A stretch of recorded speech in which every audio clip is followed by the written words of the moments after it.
Vendimi i gjykatës kushtetuese për të shfuqizuar vendimin e vitit 2007 për emërtimin e rrugëve në komunën e Tetovës vazhdon të përplas partitë politike shqiptare. Opozitaria BDI edhe sot ka reaguar duke thënë se Tetova e shqiptarëve nuk do të bëhet sërish Tetova e Marshall Titos. Nga Bashkimi Demokratik për Integrim deklarojnë se arsyetimet e dhëna për të relativizuar vendimin për ndryshimin e emërtimeve janë të papranueshme dhe përfaqësojnë një përpjekje për të rikthyer simbolikat të së kaluarës jugoslave në Tetov.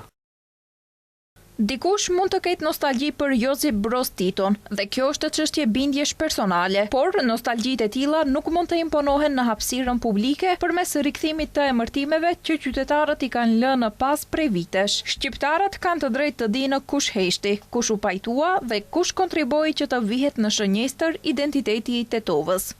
Reagim për rikthimin e emrave të vjetër në rrugët e Tetovës ka pasur edhe kreu i Partisë Demokratike Shqiptare Mendu Thaçi, i cili vlerëson se vlen duhet të gjejë mënyrë tjetër për të punuar me maqedonasit, sepse sipas tij forma aktuale është e gabuar. Thaçi deklaroi se çështja e rrugëve është maja e një pushteti manipulativ. Ky veprim i gjykatës kushtetuese ka provokuar edhe reagimin e partive të tjera opozitare, ndërkaq nga vlen duke komentuar vendimin e gjykatës, thonë se ky institucion që merr vendime të tilla është dorë zgjatur e opozitës dhe thonë se emrat e vendosur nga ish-pushteti asnjëherë nuk janë formalizuar dhe nuk janë përdorur zyrtarisht nga institucionet.